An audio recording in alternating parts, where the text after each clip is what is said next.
Well, the holidays may be over, but the spirit of giving has not quit. In this report, our Jillian Gray gives us the details on how one organization is planning to feed thousands. Under the theme Project Gideon Mission 300, the organization Purpose Made Me Do It plans to help inner city communities combat hunger, homelessness, and hopelessness. CEO of the organization, Catherine Coakley-Roll, says this idea was inspired out of a need to simply be a blessing. So Project Gideon is a community-wide initiative that aims to bring 300 Bahamian volunteers, and we're going to go through all of the impoverished areas in South Bahamas. We're going to feed the homeless, feed the hungry, the single moms. We plan to have a stationary headquarters on Windsor Park, and what we plan to do is kind of just deploy trucks of food to the areas that we know we can't get on foot, because we understand that so many times people ain't going to come to the actual park. Some of them are home, some of them are weak, some of them are sick, bedridden, and we want to be the people that brings the solution to them. Coakley-Roll said she and her team are aiming to feed 10,000 persons in the inner city communities. While with such a giant feat, assistance is definitely needed. We need mainly funding for food items. We've created a list. We have it all over social media because I understand it's easier to ask for supplies than money. You know, so what we did, we took the initiative and we went and we put together a flyer for funding for food items. We need sponsors for food, and we need sponsors for people to help with equipment and the transportation, because like I said, we plan to deploy trucks out because we're trying to lessen the amount of people leaving the actual headquarters. So we can send a portion of people with food on trucks. I feel like we could touch a larger audience.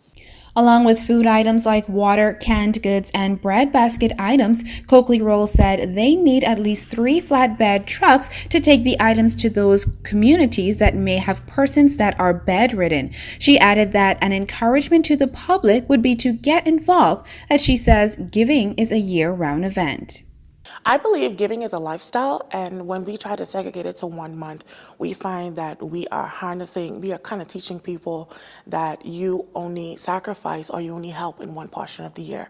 I live a life where I give to orphanages, to people in need, and because of that, I have reaped many blessings that I know that Catherine, myself, I could have never ever attained on my own strength. So I'm encouraging parents, people, churches, businesses, organizations to give year-round. If you would like to partner with this organization, you can do so at www.purposemademedowit.com. For JCN News, I'm Jillian Gray. Mentor, teacher, and cultural giant Dr. Patricia Bazard was laid to rest today. In this report, our Onike Archer gives the details on the homegoing service. A quiet cultural giant has been laid to rest today. The homegoing service for Dr. Patricia Bazard, affectionately called Pat, was held at Salem Union Baptist Church. Her Excellency Dame Marguerite Pindling, Acting Prime Minister Honorable Peter Turnquest, current and former cabinet members, and many cultural luminaries were all in attendance. It goes without saying the impact Dr. Bazard had on the Bahamas, especially on the youth. Minister of Youth, Sports and Culture Michael Pintard reminisced about his former mentor. I had the opportunity as a young cultural artist returning home to meet Mrs. Bazard. She was the consummate professional. She was exceptionally good at what she did. And what was amazing to me was to learn much later, it was not immediate, much later, the incredible contribution she made to this country in education and culture. She was, in a sense, notwithstanding the fact that this church is filled, and so was the memorial, notwithstanding that fact, she was, in a sense, in debt, as she was in life. Very unassuming, very quietly she went about what she did. But her impact was incredible. Mr. Pintard further expanded on Dr. Bazard's endeavors in the community. But she didn't need government to strengthen her position or validate who she was. Independent of government, she led missions around the world. In a sense, it was reminiscent of the coach who have traveled to multiple teams and led them to championships. It really didn't matter which group, whether it was the children's choir, whether the role her and others played in the boys' choir, or the work she did with multiple choirs throughout the Bahamas. All of them, she had a way of helping them fine-tune their talent. And if they were interested in an overseas trip, she had the means to make it happen. It is unusual in a country that is unfortunately very tribalistic. It is unusual to find a professional who is in demand by every political administration to still manage to stay above the political fray. Additionally, Dr. Bazard captivated young and old alike with her exceptional storytelling. Dr. Nicolette Bethel also added remarks about the exceptional woman Dr. Bazard was. She had worked with every single director of culture this country ever had, and she knew and supported them all. She even acted as director of culture. It didn't matter to her whether they were her friend or not. It didn't matter to her whether they agreed with her politically or not.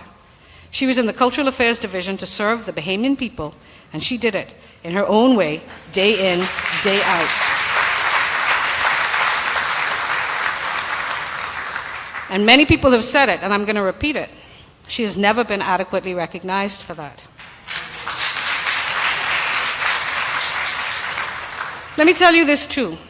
When I arrived at the Cultural Affairs Division, Pat, who had entered the division in 1972 when it was formed, had not been promoted for almost 30 years. Patricia Bazard, whose contribution to this nation, to the children of this nation, to the culture of this nation is undeniable, had not been promoted for an entire generation. This says far more about who we are and how we value our culture and our nation than about who she was. Dr. Bethel highlighted the role Patricia Bazard played in cultural affairs, even though she was not necessarily treated fairly in the ministry over the years. Creative people are special individuals. We can exist in the most horrific conditions because we live inner lives that are like fires that make us burn no matter what. And let's be honest, many conditions in our Bahama land are horrific for creative people. Consequently, there are plenty of people wandering around who are commonly considered crazy. In reality, they are creative individuals who have been given no constructive outlet for their talent.